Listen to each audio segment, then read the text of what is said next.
we could potentially be in trouble here, guys. So I've run out of seed, and the blockage monitors haven't alerted me that it's been empty and there's nothing going through the tubes. I don't know why they haven't alerted me, but this could potentially be a lot of ground that I haven't actually sown. We've got rain on the horizon. I'm gonna have to try and sort this out and see to what extent this has actually happened. This could be really bad.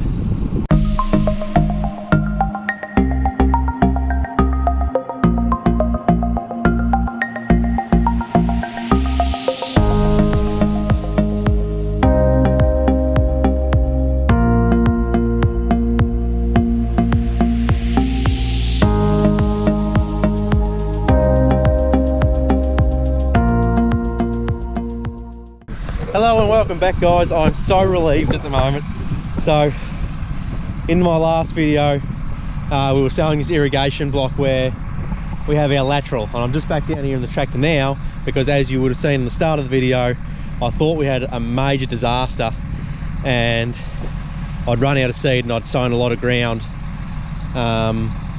without anything actually coming out, which alerted me to two things. One, I'd worked out that what was in the tank should have finished it, and then I was worried that the air cart or the air seeders put it out at a much heavier rate than what it was supposed to, which would have been pretty horrendous as well. But then also that there's a lot of ground here that I've thought that I've sown that I actually haven't, which means hours and hours of my time that I've wasted. And like I said, there's rain on the horizon only in a couple of days, and we've got another 600 acres that we need to punch out quick smart. But as it has actually turned out, it hasn't been too much of a disaster at all. So it has actually turned out that it's only this headland along the track here where the irrigator's now actually standing. It's only 3 widths here that actually haven't been sown. So they're only a couple hundred metre lengths each, so it's not much ground at all. There is grain in the last run. I actually did up and down the paddock, so there's grain there. Gus and I have just been up there and checked all that, so there is grain there. So it is just the headlands, thank God. I did not want to spend the next 5 or 6 hours going over this and trying to figure out where I had actually sown and where I hadn't, and where I needed to go and re-sow. But anyway, crisis averted. We don't have to re-sow much at all, just this headland piece, so knock this out in only 15 minutes or so. And then we'll be right to get onto the next paddock because I want to beat this rain. So I'll just get this base station set up, and then you guys don't need to re-see this. You've already seen it in the last video, so I think we might shoot over to the next paddock. So in that last video that I made you guys, we were actually driving around on this irrigation block, and I never actually explained anything about the irrigator. It's just been sitting here. What is it, 12 or, I think it's 12 sections long. No, I think it does a run of about 3.5 kilometers. So I won't go into too much detail in this video. This video is about selling our other irrigation block, or soon to be irrigation block. We've got another pivot irrigator that's going to be going over there, which is pretty exciting. That should be only not even a month away. That'll all get set up and whatever. I'll make a video about that definitely, but I might make one about this irrigator as well when we have it going one day and it's irrigating the crops or whatever. Go over the specs of it all and tell you guys what's here and what's going on. So anyway, we'll get back to it.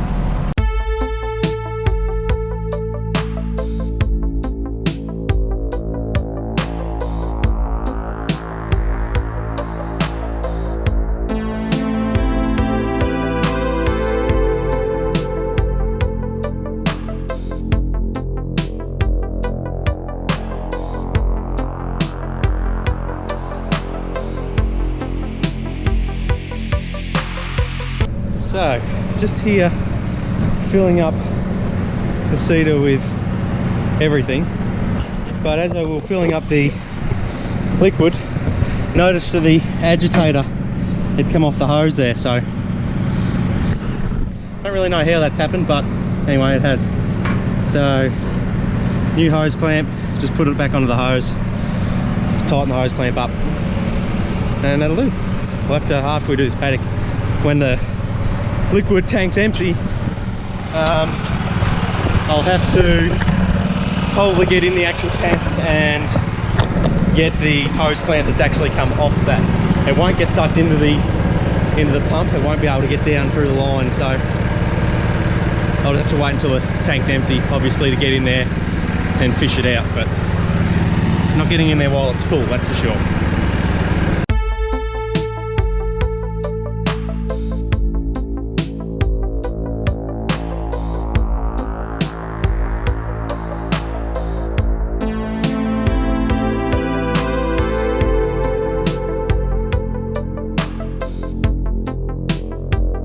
Shouldn't come off now.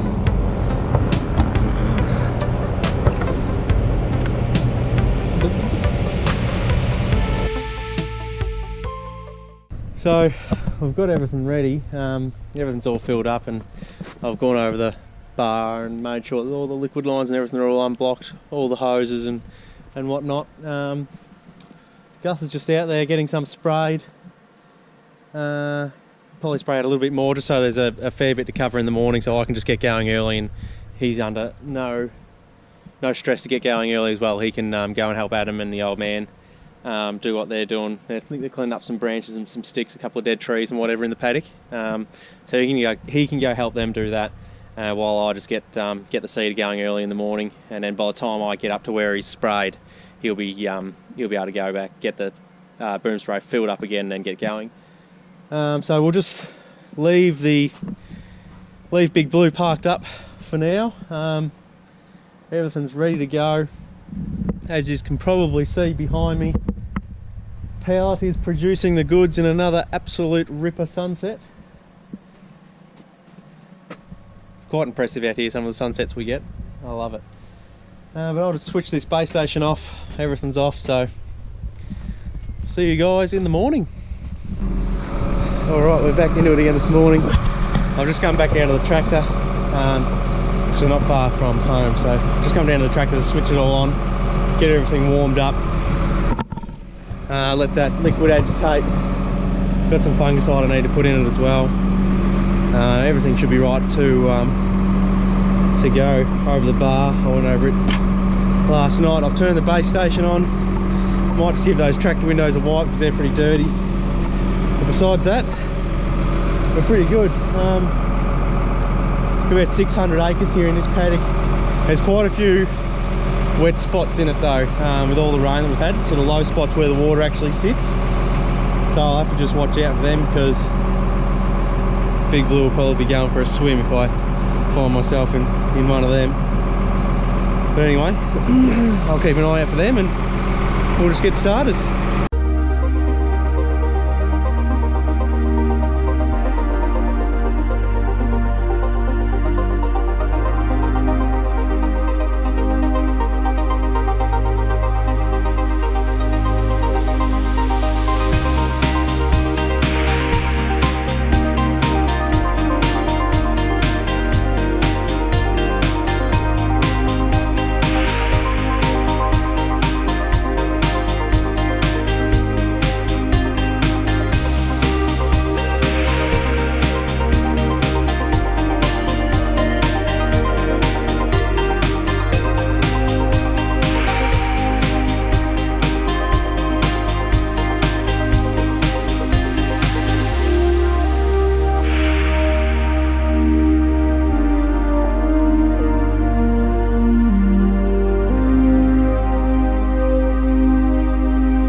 So I've just finished my first run, and I noticed that the liquid was pulsating in its rates. It was fluctuating 10 litres per hectare, which is odd. If it's doing that, you know something's going on. And then if you look back here at the bar, this is your pressure of your liquid system, and that was fluctuating as well, sort of pulsating up and down. Generally that means blocked lines or blocked filters. So we've got two filters. There's one back there at the pump, and then there's one at the back of the bar here as well. So I'll check this one at the back of the bar first, and if that one's blocked up, I'd say that's probably the issue, but we'll just check this one quickly. So this is it, this grey housing under here. Now if I undo this bottom cap, and if no liquid runs out of it, then you know we've got a blockage.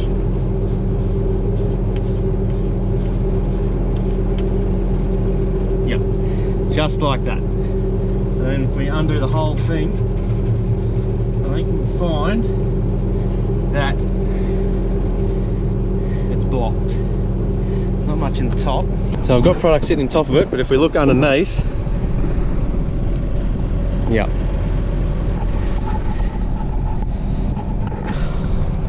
blocked filter. So I'll clean that out, and we might quickly check the one on the pump as well, just to be safe.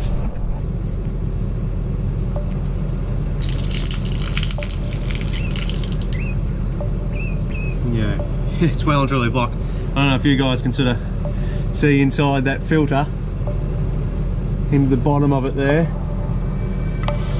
Probably just seeing black when I do that, but yeah, that's well and truly blocked up. Anyway, quickly unblock this. Sort of got to be careful because there you go, there's the filter, and there's your blockage down the bottom. Sort of got to be careful because these filters are so fine and brittle. If you've got a blockage, you can't just sort of just rip them out of the housing, because you'll end up breaking the filter mesh in them, or breaking the plastic frame of the actual filter. So you got to be a bit gentle when actually removing them from the filter housing. The filter clean.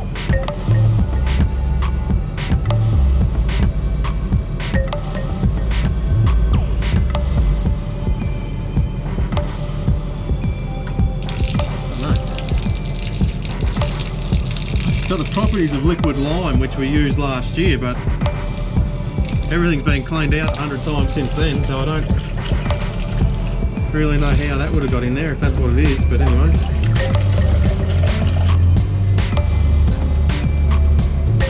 Definitely liquid lime.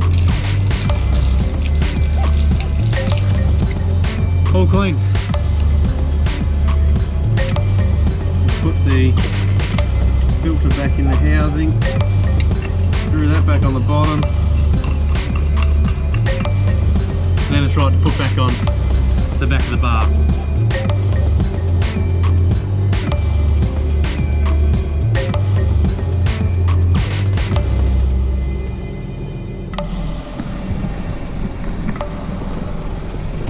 Bit bigger filter back here at the pump, but basically same principle. Just unscrew that, filter is in there, that's the filter housing, filter's in there, so we'll drop that out, and I'll just double check to make sure that one's not blocked up as well.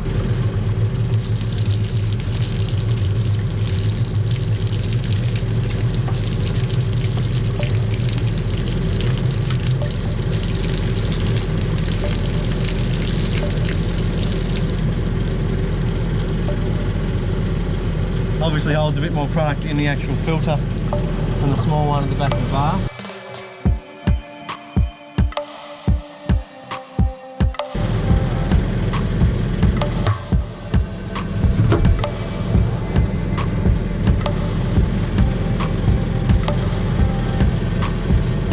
Not actually blocked up.